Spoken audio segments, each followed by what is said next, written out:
Pastinya ramai hikers ataupun campers yang pernah mendengar ataupun pernah lalui sendiri peristiwa seram.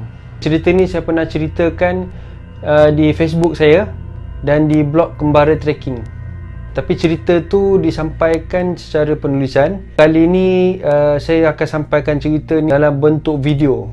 Saya dan kawan-kawan semuanya 5 orang berkemping di salah satu lokasi Hulu Selangor.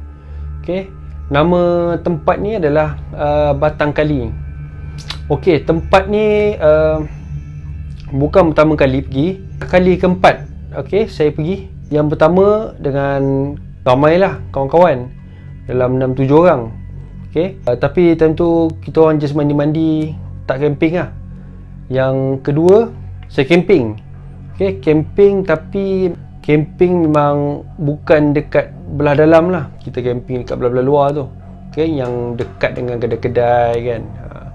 Okey, lepas tu yang masa ketiga saya pergi, saya dengan 2 orang kawan saya, Syed. Kita orang pergi dekat waterfall yang agak cantik sikit kat situ. So nak masuk pun lebih kurang dalam setengah jam lah saya anggarkan kan. Bang time tu tak ada siapa, tak ada orang apa semua. So kita orang berdua dengan kawan saya je. Okay, so kita orang camping 3 hari 2 malam. Okay, masa kali keempat tu camping, masa tu tahun 2016. Camping masa ni kita orang buat 3 hari juga, 3 hari 2 malam. Dan kita orang masa tu, kita orang camping 3 hari 2 malam tu, sambil tu kita nak explore depan ni. Okay, kita nak explore, nak cari spot yang lebih cantik lah kat depan tu.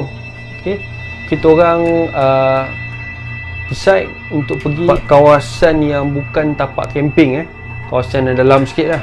Okay, kita orang pun redah hutan dan jumpa satu yang berdekatan air, dan lokasi tu memang strategik, memang cantik lah kan, dan dia lapang. So kita nak buat aktiviti kita, fire camp, pasang hammock, and ada beberapa kawan saya yang pasang kemah kan. Memang strategik, memang sesuai kan. And then air dia pun dekat situ dia tak berapa dalam dan dia tak cetek pada bahu kan. So memang pot kalau kita orang camping memang strategik lah situ kan. Panjang kita orang camping tu 3 hari 2 malam tu, tak ada apa-apa misteri pun, tak ada apa-apa benda yang pelik pun yang berlaku. Camping kita orang seronok kan. Kita orang memasak kan, kita orang explore lagi depan. Cuma masa kita orang nak explore hari kedua tu kan, kita orang nak explore lagi ke depan tu, kita orang diserang dengan tebuan lah kan. So kira misi kita time tu nak pergi ke depan lebih jauh lagi agak terbatas lah masa tu, lepas dah kena serang dengan tebuan tu kan. Dan masa tu 2 orang kawan saya tu kena sengat tebuan. Okay, seorang tu kena seekor dan seorang tu kena 2 ekor. Tapi alhamdulillah semua okey lah, semua tak ada apa. Dan kita orang pun standby juga barang-barang first aid kit. Okay, so kita orang hanya dapat explore tak berapa jauh sangat lah kan. Lepas tu just kita patah balik dekat campsite. Cuma malam tu, malam yang hari kedua tu, masa kita orang tengah makan-makan, tengah duduk-duduk kan, itulah. Lepas tu yang saya tentu dekat dengan kawan saya ni kan, dia pun cakap kan, dia kata macam dengar suara orang bercakap lah, dia kata kan, korang pernah tak macam korang tahu tempat tu tak ada orang kan, tapi korang memang dengar dan korang terlatah kan, tanpa sengaja. Dia pun cakap seolah-olah macam dengar orang bercakap lah. Okey, masa dia cakap macam tu memang sebenarnya saya pun dengar, tapi time tu saya faham lah kita ni kat hutan. Okey, memang tak ada orang lain pun dekat situ kan. So dengar suara tu pun suara macam sama-sama suara tu. Lepas tu saya cuma bagi tahu dia lah, biasalah sini hutan. Lepas tu saya ingatkan dia lah. Dia pun macam okey, betul juga kan. So dia pun tak layan sangat lah suara apa-apa semua kan. Tapi suara yang dengar tu dia seolah suara yang macam orang bercakap-cakap tapi berbisik, macam tu. Tapi dia tak clear apa yang diorang bisik, seolah-olah macam dia tengah bercakap-cakap dan tengah berbisik sama diorang. Macam tu lah. Dan bunyi tu macam dia ada dekat kita punya sekeliling lah. Masa dekat campsite tu, masa hari kedua tu. Okay? Masa kami kat situ pun 3 hari tu kami tak diganggu, okay? Tak ada diganggu apa-apa semua lah. Cuma yang dengar bunyi tu je lah kan. Dengar bunyi orang macam cakap-cakap tu. Okey, bermulalah peristiwa seram tu dalam kereta masa on the way nak balik. Masa tu kawan saya ni dia dikerasukkan dalam kereta. Waktu masa petang dan nak ke senja sikit. Perjalanan balik masa tu ambil masa dalam 50 minit jugalah. Kan? Yang naik dengan saya ni 2 orang kawan. Okey. Seorang duduk sebelah, seorang lagi kat belakang. Lepas tu masa lebih kurang kita jalan kita dah jauh lah daripada tempat tu. Kawan saya yang tengah tidur sepanjang perjalanan tadi tu, dia tidur kat belakang, tiba-tiba menggelupur kat belakang tu. Saya tengah drive ni, tiba-tiba dia menggelupur. Saya ingat dia mengigau lah. Tiba-tiba dia bangun dengan laju, dan dia pandang depan tu dengan mata yang garang lah kan, dan suara pun suara garang. Aku kat mana? Dia kata. Saya pun layan lah kan, saya pun cakap dengan dia, kita on the way balik lah kan, sebab saya ingatkan dia mengigau, terkejut kan mengigau. Tiba-tiba dia tanya saya balik, dia kata dengan duduk keadaan tegak tu, dengan mata yang pandang je depan, mata yang garang kan, dia kata balik mana? Saya pun cakap lah dengan dia, kita nak balik rumah lah ni. Tiba-tiba dia cakap, hantar aku balik. Suara dia cara dia cakap tu dalam keadaan kuat dan marah lah, macam dia seolah-olah macam menjerit, hantar aku balik. Saya cakap, kau jangan sampai aku paksa kau keluar, sakit kau nanti kan. Dia tak cakap apalah, dia cuma gelak, macam gelak sindir tau. Tu dia sambung tidur balik. Saya ni pun tersedar, bangun macam biasalah. Orang bangun tidur kan. Dia terus cakap, dia kata, aku mimpi lah, dia kata. Muka dia tu macam dia bangun dalam keadaan macam hairan kan. Tu saya pun tanya dia lah, kau sedar tak apa kau cakap tadi? So muka dia macam hairan. Dia tanya, cakap apa Nas kan? Macam saya pun tanya dia, kau tak sedar apa-apa ke? Tu dia cakap lah, dia kata yang dia tertidur tadi. Masa tu saya tahu yang okey lah, masa tu memang dia betul-betul tak sedar, okay? Dia betul-betul tak tahu apa yang dia dah cakap tadi tu kan. Lepas tu dia cakap lagi dengan saya masa tu. Dia kata, aku mimpi seram lah, dia kata kan. Muka dia tu memang nampak cemas kan. Tu dia kata dia mimpi masa tu dia dekat satu kampung, okey? Dan dia kata kampung tu jenis kampung orang dulu-dulu. Dan pakaian orang tu semua pun pakaian orang dulu-dulu yang bertanjak kan. Lepas tu berkeris, bertombak kan.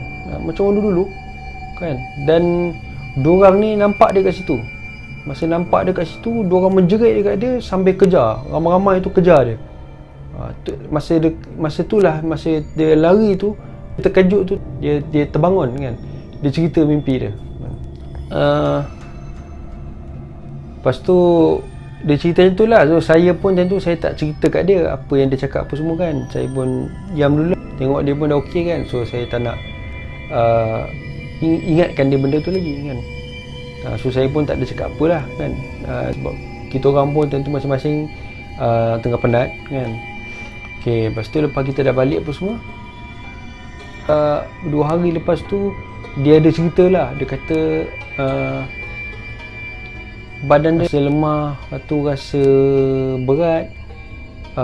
Memang lepas tu masa jumpa dia pun tu nampaklah dia memang tak turus kan. Memang di jalan pun nampak lemah, nampak berat kan. Dia pun time tu dia cakap macam dia pun dapat rasa macam ada something wrong dengan dia. Yang dia masa lepas dah balik tu, dia kata dia ada mimpi lagi. Dia kata dia mimpi dia dekat istana. Dia kata dekat satu istana. Saya pun decide untuk bawa dia dekat perubatan Islam. Masa proses merawat tu, buat ruqyah, bacaan Al-Quran kan, penghuni hutan tu pun dia bagi respon. Maksud kawan saya tak sedar lah. Bermula dengan bagi salam dulu kan. Dia masa bacaan ruqyah tu kan, dia terus cakap Assalamualaikum, macam tu lah kan. Sebelum tu dia duduk cara orang silat. Kita pun jawab lah Waalaikumsalam. Terus kenalkan diri dia. Kata aku, dia sebut nama dia sekian-sekian, raja pada kerajaan. Dia sebut satu kerajaan tu sekian-sekian. Saya rasa tentu kerajaan dekat tempat dia lah. And dia ni nak bagi tahu yang dia ni seorang raja. Nama yang pelik lah. Nama dia pun pelik, nama kerajaan tu pun pelik. Yang memang kalau dengar pun benda yang kita tak pernah sebut lah kan, benda-benda macam tu kan. Macam tu lah, benda yang something, nama tu nama yang pelik yang kita dengar. Dia terus sambung, aku datang ni nak bagi tahu kedatangan kamu ni semua datang mengkucar kacirkan penduduk aku, dia cakap kan. Kata yang paling aku marah sekali sebab anak aku dipijak, dia kata kan. Sambil dia cakap tu dia nampak sedih. Dia nampak sedih dan menangis. Pun tanyalah, anak kau masa tu ada kat mana? Dia tahu, dia kata anak dia masa tu ada dekat akar pokok dan dia dipijak. Okay, masa tu memang kita orang ada lalu satu pokok besar. Tak adalah besar, tapi akar dia tu menjalar lah. Akar dia tu banyak. Okay, kita memang ada lalu situ. Lepas tu masa kat situ tu kita ada tengok lah tapak-tapak binatang, tapak haiwan kan. So kita orang jalan ikut situ. So masa dia cakap pasal pokok tu, saya rasa saya tahu pokok mana yang dia cakap tu. Cuma yang heran ni, masa kita lalu situ memang kita tak nampak apa lah. Memang tak ada apa-apa something yang pelik pun masa tu kat situ kan. So saya pun tanya dia, masa tu anak kau berupa apa kan? Sebab saya nak kepastian rupa haiwan ke kita terpijak. Tapi memang tak ada apa-apa pun yang kita tengok, macam ular ke apa kita terpijak kat situ. Memang tak ada apa-apa kan. So saya nak kepastian, saya tanya dia, tentu anak kau berupa apa? Kata anak aku berupa orang, kata. Dia cakap tu sambil dalam keadaan suara yang marah. Perawat tu tenangkan dia. Okay? Perawat tu tenangkan dia. Dan perawat tu cakap Allah ni cipta manusia memang tak boleh nampak jin. Okay? So perawat tu nasihat dia balik kan. Dia pun tentu tak cakap apa kan. Dia cuma diam. Tanda dia faham. Dia faham benda tu. Sebab dia pun beragama Islam. Okay? So dia faham apa yang perawat tu bagi tahu. Perawat tu cakap, kata aku nak diorang ni minta maaf, dia kata. Saya menganggap kita sesama makhluk ni, kita hormat sesama makhluk. Okey. Tu saya pun bagi tahu dia lah. Saya kata masa tu memang saya tak nampak apa-apa, saya kata kan. Tu saya kata saya mewakili semua kawan-kawan saya. Kami semua minta maaf lah, saya cakap dengan dia. Tu saya pun bagi tahu dia pada masa tu memang saya tak nampak orang lah kat situ. Tu perawat tu pun terus bagi tahu lah. Dia kata okey, sekarang ni diorang pun dah minta maaf, dia kata kan. So dia kata kau keluar lah, dia kata kan. Lepas tu dia pun cakap sebelum aku keluar, aku nak pesan dua benda. Yang pertama, kalau budak ni datang lagi, aku ambil terus. Saya betulkan balik apa yang dia cakap tu kan. Saya cakap bumi Allah ni luas, tak ada siapa yang boleh menguasai. Saya bagi tahu dia macam tu lah. Dia cuma diam dan dia angguk, tanda dia faham. Dan yang kedua dia cakap dalam budak ni ada benda tak elok. Tu perawat tu pun cakap mana lah, siapa? Kawan tu, penghuni hutan tu cakap. Dia kata bukan, dia kata bukan daripada golongan aku. Perawat tu pun tanya dia, nak kepastian dia Islam juga ke? Tu penghuni hutan tu cakap bukan, dia kata dia agama lain. So, jadi perawat tu pun bagi tahu dia lah. Maksud perawat tu pun cakap dengan dia.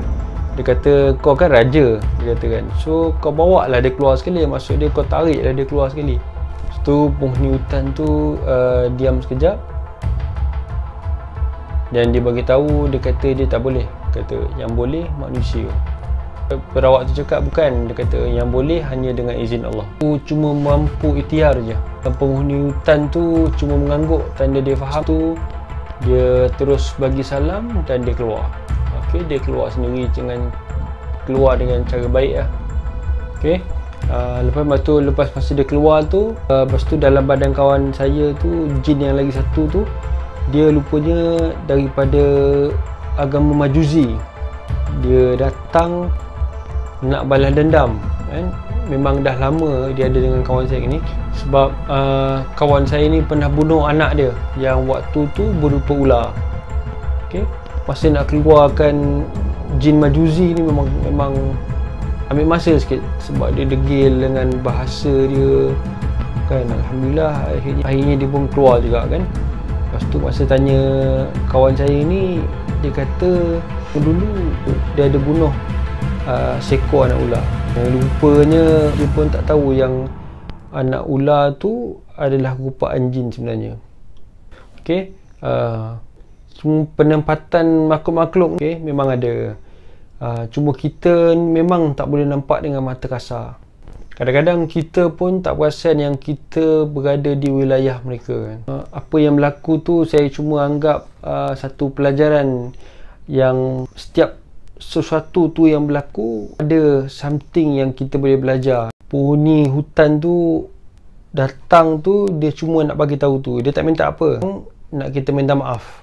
Okey, dan nak bagi tahu yang kat situ tempat tu ada penghuni dia. Dan nak pesan, kalau jadi benda-benda macam ni, kita sebagai manusia, kita jangan tunduk pada makhluk-makhluk jin ni. Okey, diorang ada kehidupan diorang dan kita ada kehidupan kita. Okey, sekian daripada saya. Jangan lupa like dan subscribe.